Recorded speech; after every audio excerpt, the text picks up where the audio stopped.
watching Nerdosity.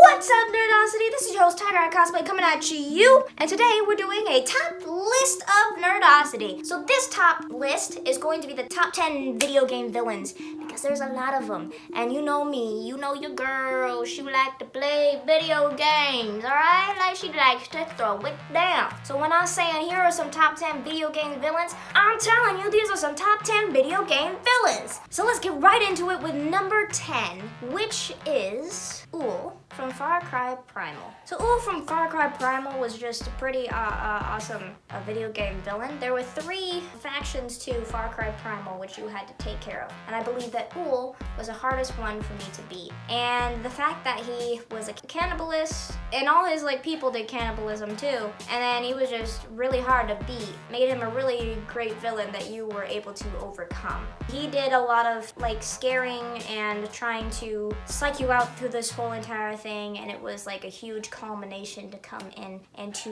wreck Ull. Now we go to number 9, which is Oswald Cobblepot, or the Penguin, from the Batman Telltale series. He was pretty crazy. I enjoyed the fact that he wasn't fat and old like all the other things. I like the new take on Oswald. And he was hot, and you were just like, why you gotta be hot? Now it's gonna be hard for me to hate you. But then, once things went on, you were just like, never mind. It's pretty easy to hate you again, because you're just awful. His new look was really neat, but all the things that he did in this situation, where he almost killed Catwoman, he almost killed Harvey Dent, turned him into Two-Face if you weren't careful, did all these things, completely turned on Bruce, and then took over Bruce and Bruce's industry and everything, and you were just like, oh my gosh, this dude is insane, and he's crazy, and this is awful. So finally getting rid of him, and the person that was controlling him through this thing was super satisfying. I probably put his boss at the same space as Oswald, but since we saw Oswald the most, and he was the most influential throughout this whole entire thing, it just makes sense that he's on this list. I'd say that his whole plot and his whole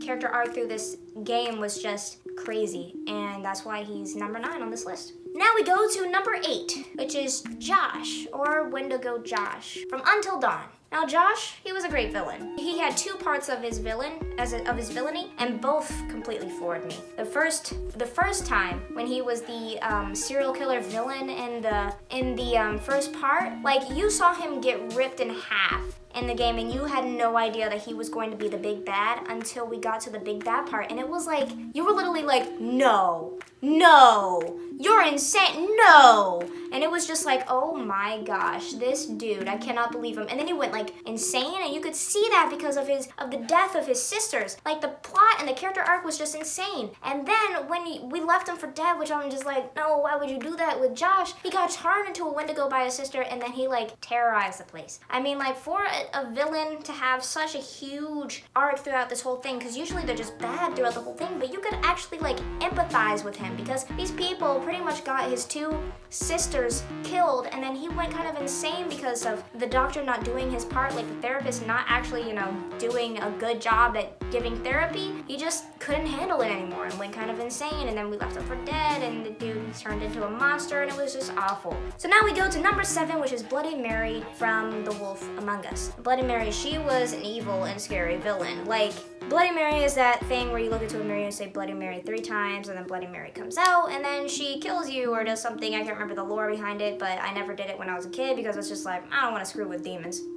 That's just dumb. I don't know why people would do that. Let's just not. In this game, all fairy tales are actual living beings, and there was a point where somebody was killed, and Big B Wolf, which is the big bad wolf, had to figure out who did it. And Bloody Mary was one of the hitmen to try to stop the wolf from doing all of this ish, so she broke his arm. She was just creepy as hell. I think she killed some other people in 2, and then when she turned into her big final form, it was just oh boy, she bad.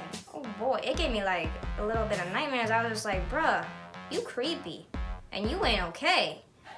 Tone it down, son. But she couldn't tone it down, and then you had to finally kill her, I believe. And man, that ish was freaky, and that's why she's number 7. So the obvious change in clothes is because in the original thing, I skipped number 6. So, number 6 is Abigail from Murdered Soul Suspect. Spoiler alert, for this game, she was a ghost who caused people to kill other people by possessing them and then killing the ones that she possessed, so that there was like a ton of murders and a ton of like suspects because she did all of this stuff, which is why it's called Murdered Soul Suspect. But one of the souls that she possessed and then killed came back because he had some unfinished business and figured out that it was her, so went through a whole big thing where he had to figure out how to destroy her, in which he eventually did. But the whole entire issue between her and killing mass amounts of people, as well as possessing people to kill other people, it was just a bunch of murder and a bunch of just, oh my gosh, you're insane and you're crazy and you need to die sort of thing. So that's why she's number 6. This was really quick, but sorry. Now we go to number 5, which is Dr. Octopus from Marvel's Spider-Man. So the new Marvel Spider-Man that just came out 2018 was amazing. And case in point, the big bad on this thing was Dr. Octopus. Now, we all know that Doc Ock is a bad guy, but we also know that he started out as a good guy. I mean, he started out as just the character who wanted to make the world a better place, turned a little insane because of his hatred for Norman Osborn, and Norman Osborn just did some stupid-ish, like he deserved everything that came to him, but you know, Spider-Man gotta be good, and Spider-Man gotta stop Doc Ock before he does anything else. But Doc Ock goes really far in this game. Like, he goes super far. He goes far enough where he was going to pretty much kill everybody in New York just to make Norman Osborn cough up his ego and like say what he did. I mean, Norman Osborn deserves every little thing that gets thrown at him in the Spider-Man universe because he is awful. But you don't have to kill everybody for it. I mean, and the plot twist from being good all the way to being bad, and then knowing that Peter was Spider-Man the whole entire time, and then that whole betrayal was just, it just killed me. Like, it tore out my heart and threw it at the wall. And then when Aunt May died because of this idiot thing that Dr. Octopus did, it tore out my heart again and threw it at the wall. And at the end, Doc Ock still doesn't have his hatred away for Peter and everybody else because Peter took away his arms because the dude was stupid. Like, he did all this stupid stuff. Like, if you just listened to Peter and not put on these damn arms until you did all the tests, you could have been a great man, but you had to throw it all away to be a bad dude. Like, I was just hurt and betrayed all over again, even though I know the story of Dr. Octopus. Like, it hurts me every time. And that's why he's number 5.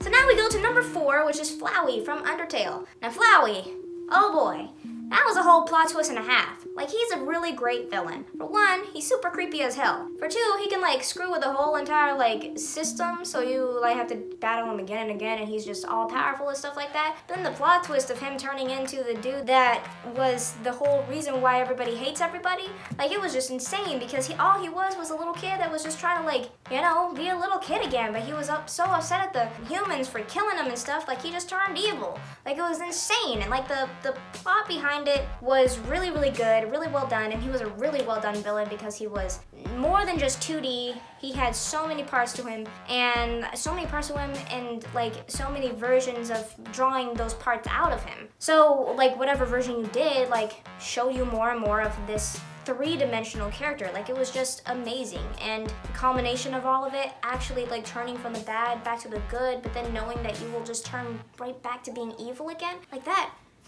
Ooh, that guy right here, he was a good villain, not gonna lie. Now we go to number 3, which is Junko Enoshima from the Danganronpa series. Now you guys are probably like, what? You're putting her at number 3, but woman, you really like Danganronpa. Why you put her at 3? And let me explain. She's a great villain and everything, but she's only really prominent in the first 2 games. Like, everything else is like just her manipulative abilities to like bring everybody to her regime, and then other things after that, after she died, it was like because of her influence and everything. Now, she was just a straight up evil villain. Like, she killed thousands, maybe millions of people just because she was a little kooky in the head and wanted to see everybody go through the same despair that she likes to go through. Killed many people that couldn't come back, and she just pissed me off because of how many people she killed. And when she killed Chiaki, that ish was the last straw. I hated her after that. Completely hated her. She was a fun and villain and everything in the beginning, but after it kept on going, the Danganronpa series kept on going, I got more and more pissed at her because of how evil she was. She was just an evil ass character, and I hated her, and I'm so glad that she died, and I wish she had died sooner because this woman was evil. And that makes her a good villain because you want to like hate this villain, you want to like because she was so freaking evil. Her whole plot and backstory and everything, like how she came to be and like everything that like culminated up to it was really well done, okay? But she's freaking evil, okay? Like she's just freaking evil. And she deserved everything that she got. She probably deserved more. She probably deserved to die thousands of times. So now we go to number 2, which is Micah Bell from Red Dead Redemption 2. He pissed me off so damn much. This dude gave so much heartache. Everybody was just, he manipulated Dutch into repeatedly killing so many people in their thing because of greed. First it was Sean, then it was Lenny, then it was the old man, then it was just the women that had to die, and then frickin' Arthur had to die because of this idiot. So many people died because of him because he was feeding information to the government so that they could follow them wherever they went and then kill them when they tried to do anything to get out of the life that they were in. He pretty much manipulated the whole entire group, and especially Dutch, into doing stupid things so that everybody started dying one by one.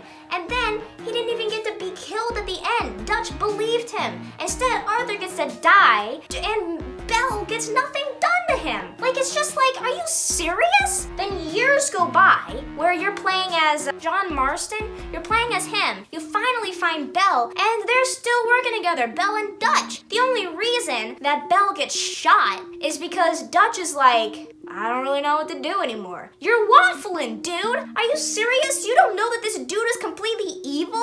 Like, I was so pissed. He almost killed another one of my favorite characters, Sadie, and I was gonna be so pissed if she died. And the Native American dude's so freaking pissed if they died. He killed so many damn people because of greed, and I was so pissed off with him. And that's why he's number 2. The moment you have all been waiting for, number 1, is Handsome Jack.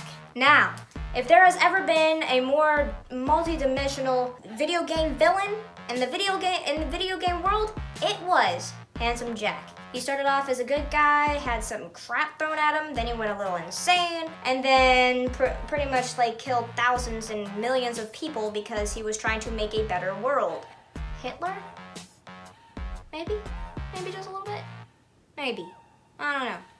Maybe a little starch in there, but he was just straight up evil. Killed thousands of people just because they were not the type of people that he wanted in his world. Ruled over pretty much everybody, had like a whole like regime where he like manipulated people's thoughts and stuff and had everybody hate everybody and just like wanted to create like a brand new world. And then he was trying to kill everybody's characters and stuff like that, take over the world. Like, he killed Bloodwing and Roland, and that was just uncalled for and not cool whatsoever. The dude was just straight up evil, and I was just pissed off with him the whole entire time because of how like dumb he was. Plus he was like killing his own daughter for his own personal gain to open up a vault so that he could have the end of the world bringer to carry out his regimen throughout the whole entire thing and kill everybody so that he could create a world in his own image. And when you try to be God, you get killed real quick, okay?